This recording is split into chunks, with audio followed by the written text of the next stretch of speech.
You are in for a real treat. This episode was originally recorded for my other podcast, but for you, it's been upgraded and transformed, and now you have the Ask the Pro show. So everything mentioned in this episode will now be found on chrisdouche.com, plus so much more, as I've designed the Ask the Pro podcast and chrisdouche.com to give you exactly what you need to grow your business success and for you to have the money, the freedom, and the happiness you want, making a bigger and better impact to the world unselfishly. So now it's time to delve straight into this episode, and I want you to lap up and enjoy every single second of it.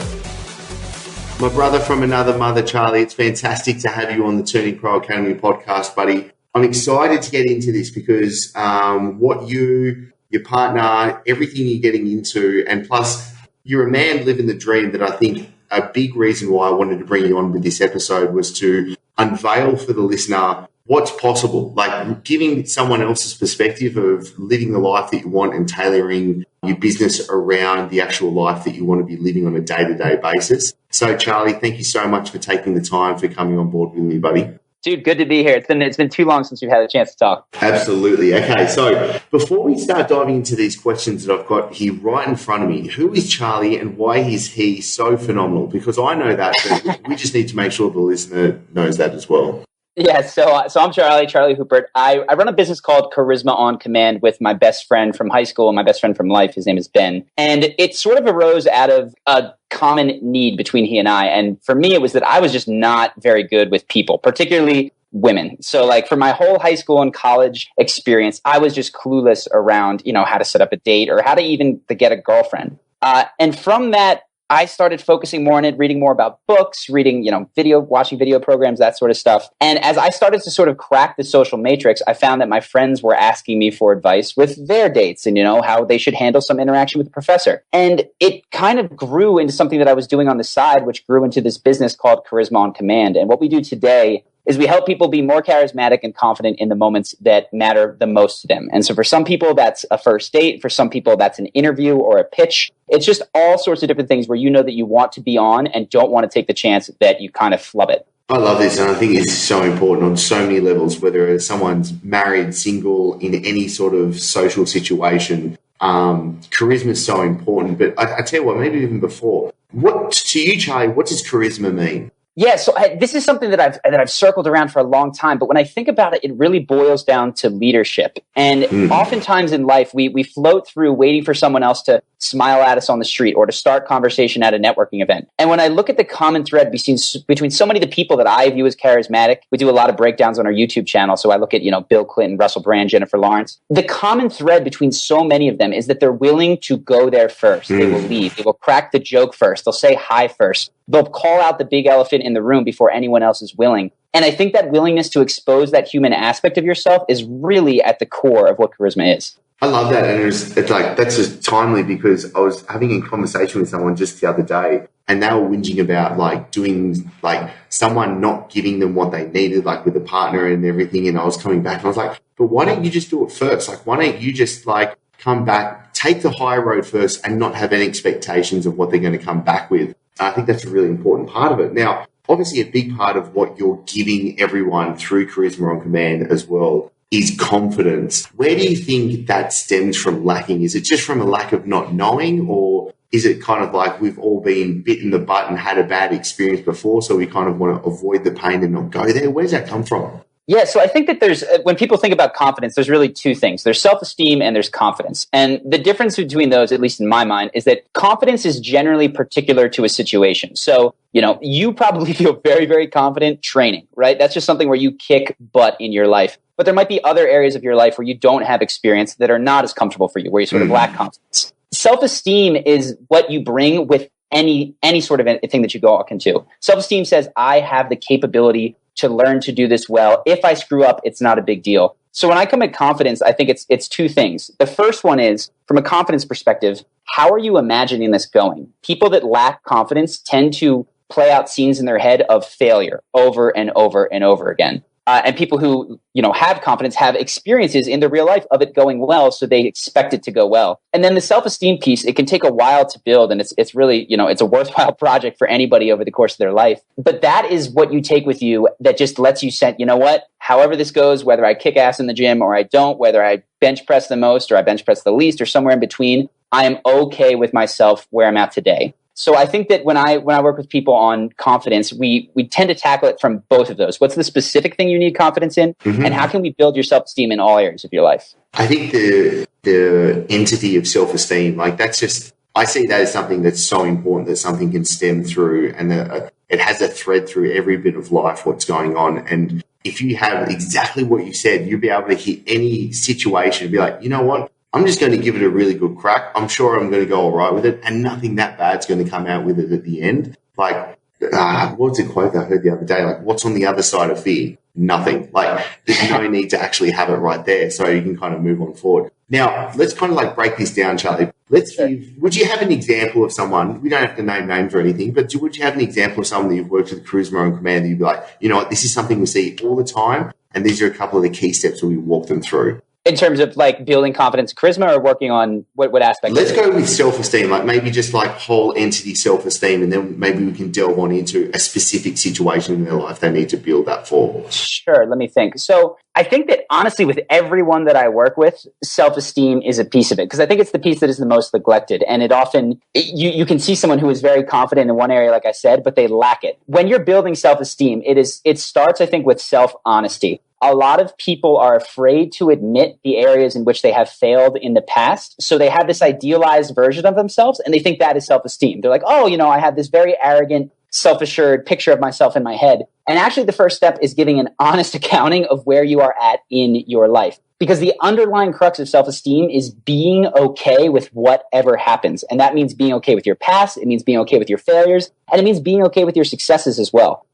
So that I'm thinking of one woman that I work with. The biggest challenge for her, I think, was to go back into her past and sort of admit the areas where she fell down on her values, where she had lied in the past, where she had not lived up to the person that she wanted to be. She felt like that would tear away her self-esteem to go back and give an honest accounting. But actually what it does, you can't lie to yourself. So when you do go back and you really say, you know what, I screwed this up, I messed this up, and I commit to doing better, it forms a much more solid foundation for actually building lasting self-esteem in the future. That's brilliant. What about when someone goes into a business negotiations? I see this all the time when someone has to sit down, or maybe they're doing a sales presentation, something like that. How can someone build the confidence and self-esteem to always go through that kind of situation specifically? Sure. So I think that the first thing, stepping back, is right action. So a lot of people avoid the situations or the things that they're afraid of. So they might have an opportunity to give a pitch at a business presentation, but they'll let their partner do it, or they won't even show up to that presentation. So step one is just getting in the room and standing in front of people. If you want to turn the confidence on in the moment, this is even separate from self-esteem. One thing that you can do in 30, 60 seconds is adjust your body. Number one thing, it's why people that tend to exercise tend to be happier people, is because motion, Tony Robbins, motion creates emotion. So if you're sitting in that conference room and you want to feel more outgoing, more charismatic, like you're ready to nail it, do not sit there with your arms crossed, your head down in a small little position. This goes back to some research from Amy Cuddy, who is a researcher at Harvard. If you strike what they call a power pose, which means that you basically open up your vulnerable spots, your throat, the inner elbows, your wrists, your palms, and you sit asymmetrically, right? So you might have one arm back, one arm forward, and you take up a bit more space. You will send signals to your psyche to feel more confident, because the pose that you're striking is one of confidence. So that's if you want to just turn it on in any given moment, the number one thing I could tell you is get into your body. First, make your body match the way that you'd like to feel, and you'll find that your brain follows. That's so good. And you know what? I'm definitely going to put in the show notes the link for Amy Cuddy's TED Talk, because that was just one, she just nails that. And I was just like, I got recommended that a while ago, and I watched it, I was like, she's brilliant. Okay. So where else do people fall down in this kind of situation? So I think what they worry about, they get very locked up in how they are coming across. So they worry, am I impressive? Am I sounding good? Right? What are people thinking of me? As opposed to, what do I need to deliver to this person? So when we talk about any sort of presentation skills, whether it's a literal presentation or a first impression, we don't start from how do I sound impressive? We start from what emotions do you want to create in your audience given the context? So if you're giving a presentation and you want people to be excited to buy, that's where you start. So you first want to get them interested in what you have to say. So you start with a hook, and then you move through a process of trying to cultivate those emotions in your audience. And what happens is when you get out of your own head, when you're not so worried about how do I appear, but what emotions is my audience feeling, you're going to be less worried about what you go on. You're going to feel more confident because you're not so wrapped up in how you're being viewed. You're much more concerned with what's going on in their minds. What about yourself, Charlie? Where do you think there's a time where you've used your own medicine and it's really turned things around in a specific situation? Like, where was somewhere in a situation other than girls? 'Cause I can definitely relate with that. Do you know what I mean? Being a teenager, I was absolutely woeful.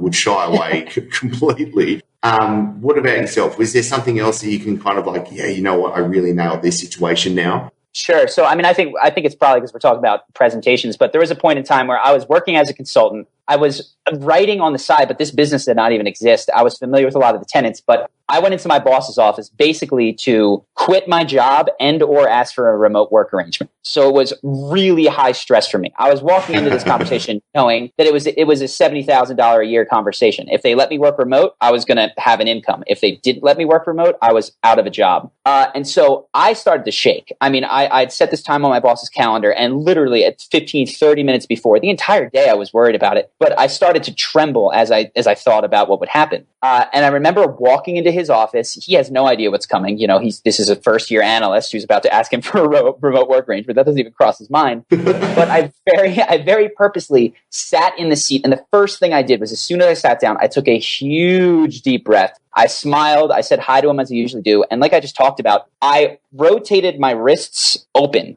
and I took up a bunch of space in the chair. And I talk quickly, you can hear it, but I purposely slowed my rate of speech down much, much slower than I'm used to. And I think what that did was, within probably 30 seconds of starting that conversation, the jitters were 80% gone. And I was able to talk to him as a person, as a friend. You know, he's someone that I'd worked with for a long time. And it went well. He wound up giving me not only the remote work arrangement, but he gave me a raise as well, which is a really, really cool situation for me. Nailed this. I know. I was stoked. Okay, this is brilliant, because I was going to say after yours, one thing that I struggled with was public speaking. And I remember years ago, and I was really getting into presenting to the public and presenting to personal trainers, and I was talking on multiple topics, and like still now to this day. And it was interesting just because in March, I've actually got 2 presentations, one in Bangkok and one in Sydney, both for business conferences. And someone was like, do you get nervous before you talk? And I was like, not really, just because I kind of feel like, and I totally remember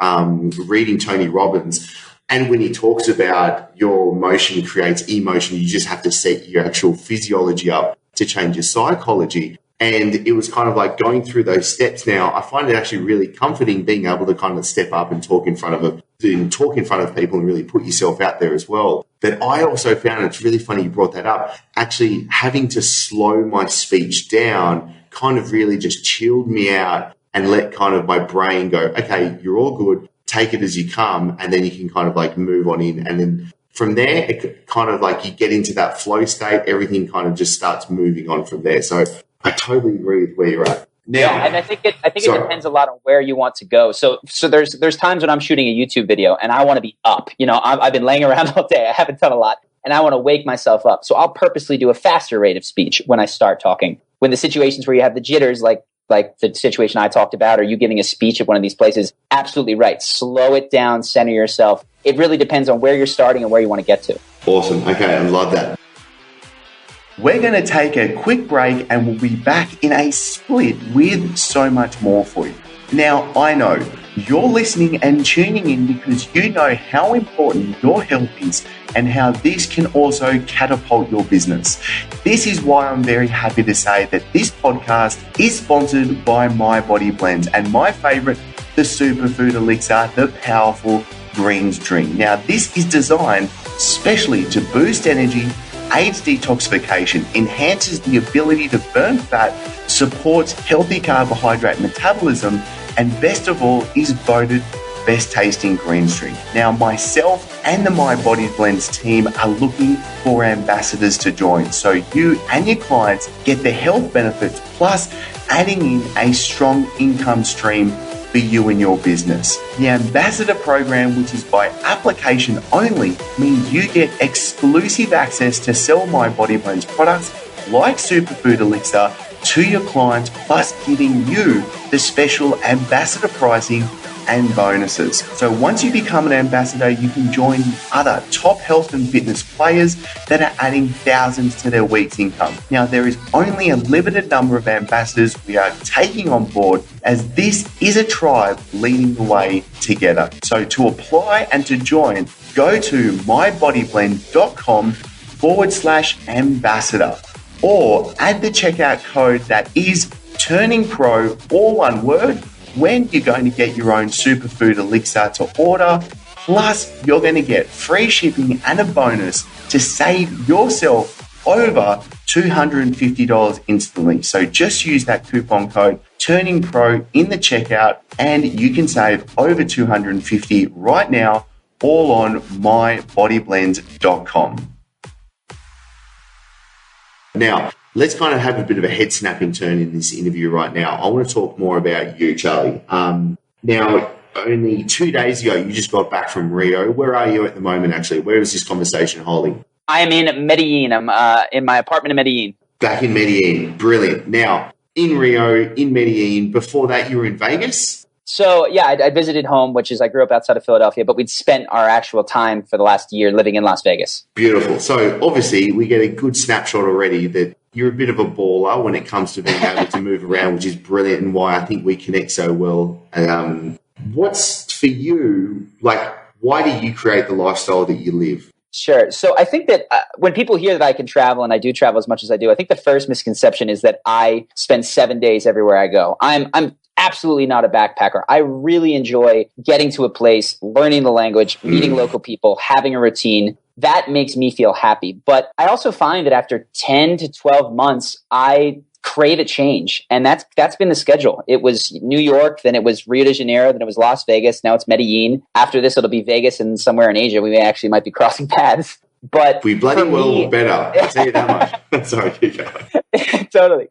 But for me, it's that there is certainly a switching cost, but everywhere I go, I meet new amazing people that are very different from the place I was in. And it lets me learn so much more about myself in terms of what I like, how I want to be, the things that I enjoy doing. Everywhere I go just has a sort of, it pushes you in a different direction. And for that reason, I really like traveling because it just exposes you to new things, new ways of being, new ways of living. It's funny you bring that up because I feel the same. Like, I don't like the backpacking experience, like just like hopping the whole time. Like, I kind of want to get to a place, sink my teeth into it and really get to learn everything that's going around. Because it was funny, like Lauren, my wife, and I, we were chatting, we're like, oh, how much longer do we want to spend here in Bali? Like, where do we want to go to after? And I was having a conversation actually with someone else. He was actually just in Medellin, but he's just gone back to Thailand. And we were just having a chat a couple of weeks ago. And he was talking about where his next move will be. And I was like, what a first world problem to have. Like, where should I live? And it's pretty funny when we start getting into conversations about that as well. Now, how have you designed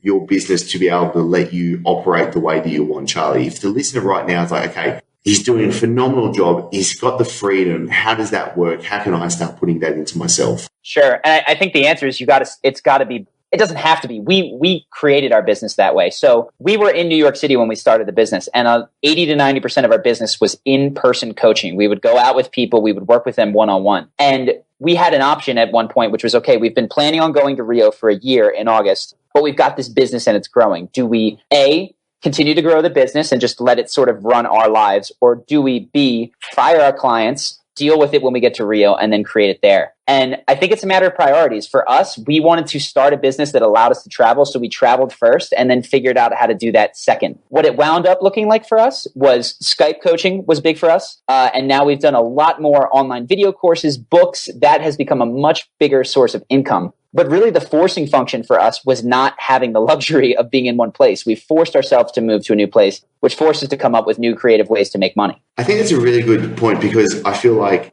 exact same as in having to go through kind of burning your ships behind you, knowing that you can't go back and actually being forced to move forward really is a factor of just having to make it happen. Because I really feel like, and that's kind of, I feel like in any situation, if I just have to make it happen, you just will. Like there's really not that doubt there. It's just like, maybe it's how long will it take, but really it's not going to fall to pieces that badly. Absolutely.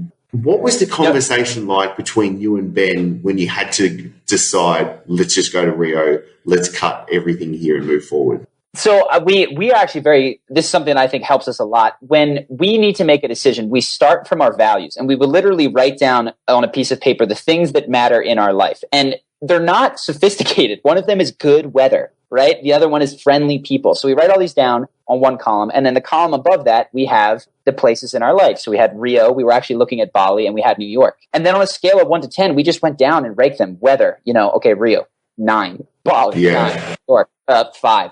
And when you do it like that, when you get really clear on what your actual values are, it becomes very obvious. I think that the reason that we might have stayed in New York is because of fear. We were afraid that the business wouldn't work. But when we didn't focus on what we were afraid of not working, and we focused instead on our ideal, the things that truly were valuable to us, it became very obvious what we had to do. That's brilliant. Now, what were some stumbling blocks to where you've gotten now? Like, what were a couple of things looking back that was like, okay, that was maybe, it was the right decision at the time, but doing forward again, or giving the listener the advice, what could be something to move around? Yeah, so from a business perspective, it's the number one thing I would try to instill onto people who are starting a business and maybe haven't broken through yet, is that you need to not start from what your product is. Like, I was so concerned with what I was going to teach people. You need to start with who your customer is. Mm-hmm. And when you have a much better understanding of that will solve your problem. What we were doing is we were doing a lot of dating advice.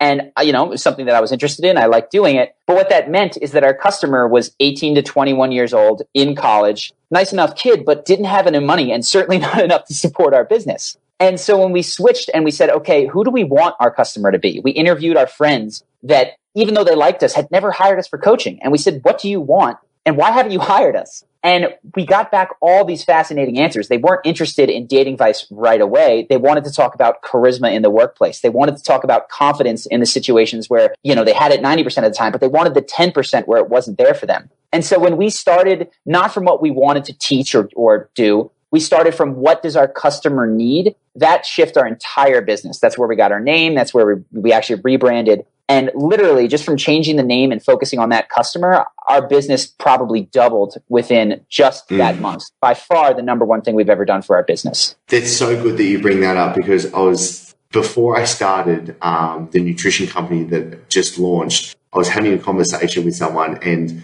especially when looking down like nutrition and supplementation, a lot of people get caught up into the actual, like a specific product that they want to bring out. And I had the exact same advice be given to me. It's like, think about your market first. What does that market need? And build everything around that market. So I know exactly like the product line that wants to come out, what other things have to come about for that specific person in mind for them to get that result that we know they're looking for. And I think that's what so many people miss. So for the listener, like, that is something that you should spend time today. Write that down. Who are you actually serving? What are their pain points? What are they looking for? And what are all the different segments and avenues that you can start serving in that way as well? Yeah. Now, and what I would add one thing to that, which is that if you're an expert on something, or you're beyond most people, you necessarily view that field differently from most people. So for instance, if you're an expert in the fitness, the way that you think about it, catabolic or whatever, you've got all these sophisticated terms, but your customer is concerned with something very different, which is maybe 6-pack abs,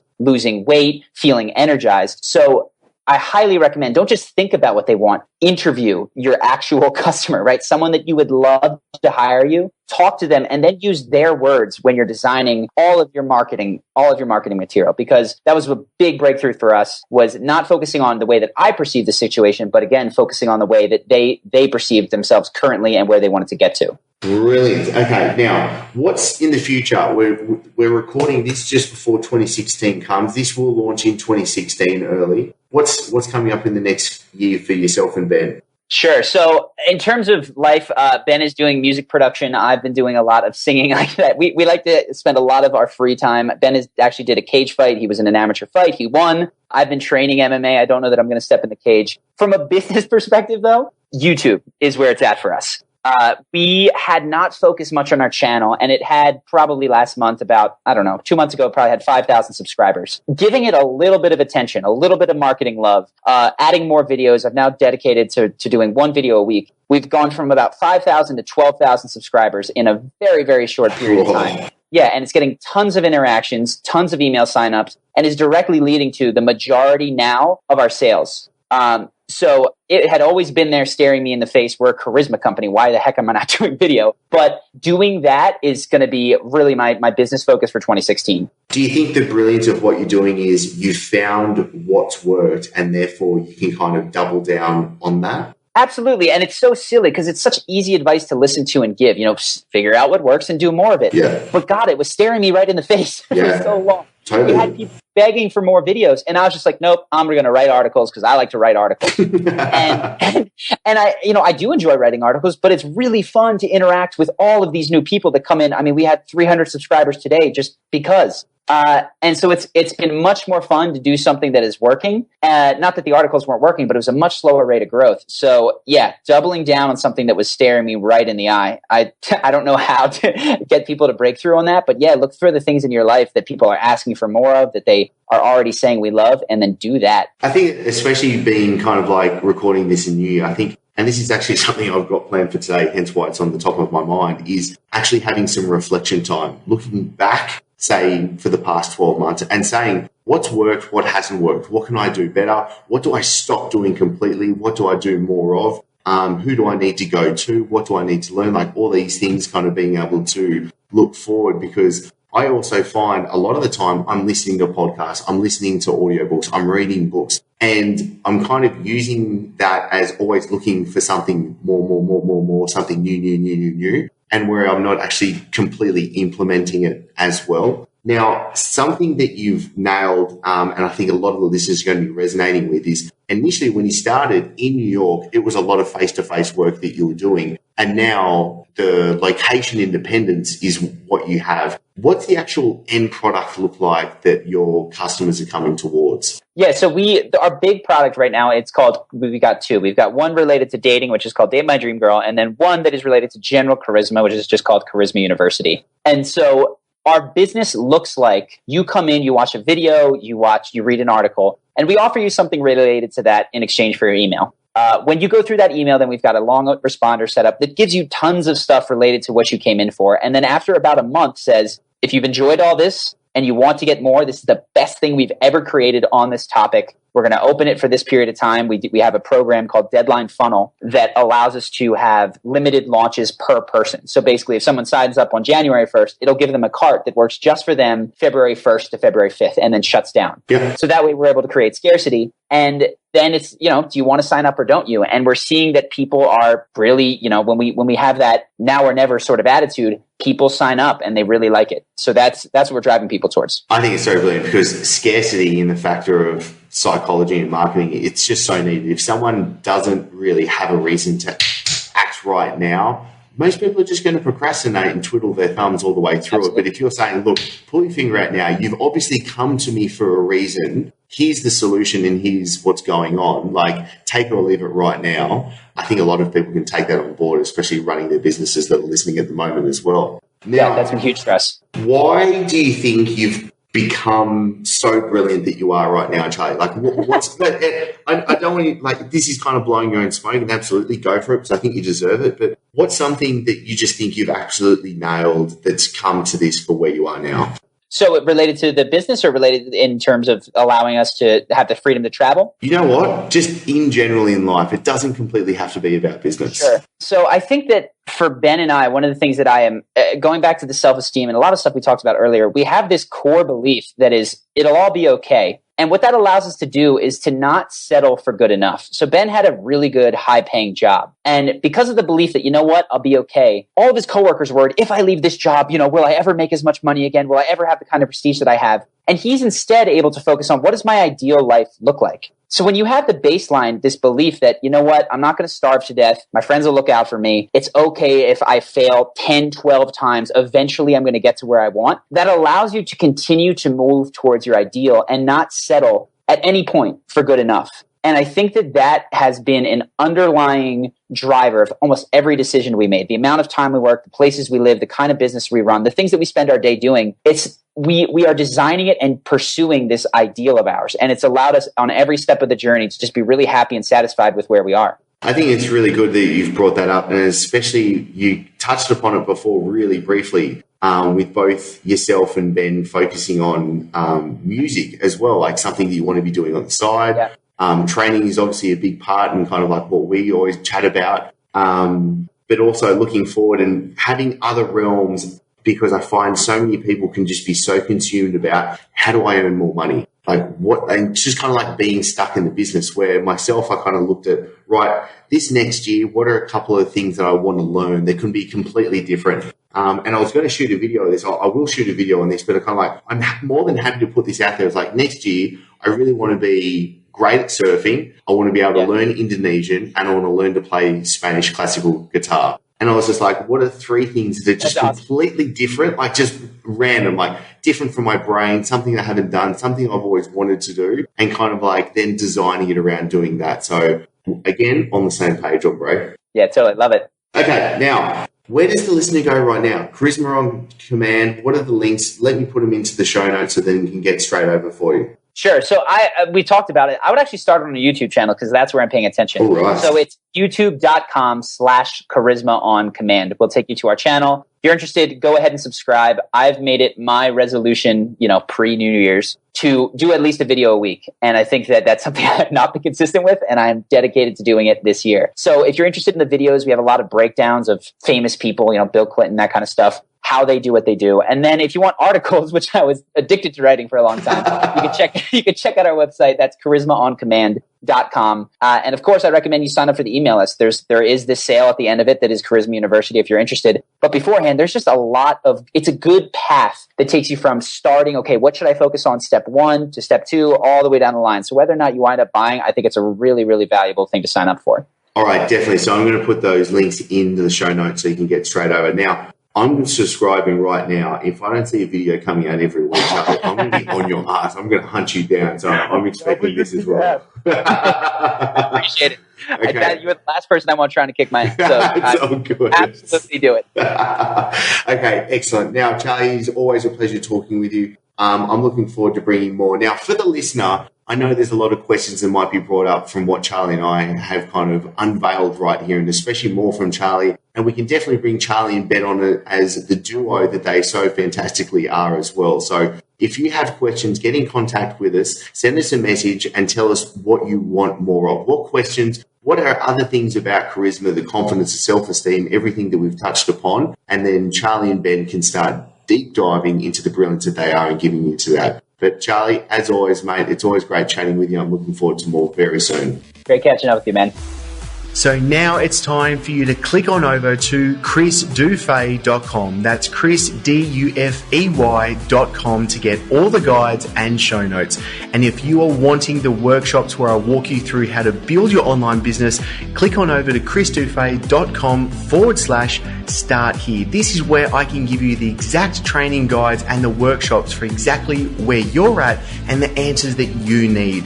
Now, every Friday I'm coming back to you with a new episode. So be sure to subscribe, and if you haven't already, you're going to be getting the world's best insights, the advice and the answers to give you the business, the money, the freedom and the success and happiness that you want. And I want to give you a huge muchas gracias for being here with me. And as always, get in touch with me via the site or via social, as Ask the Pro is about me giving you the answers that you need. So ask away.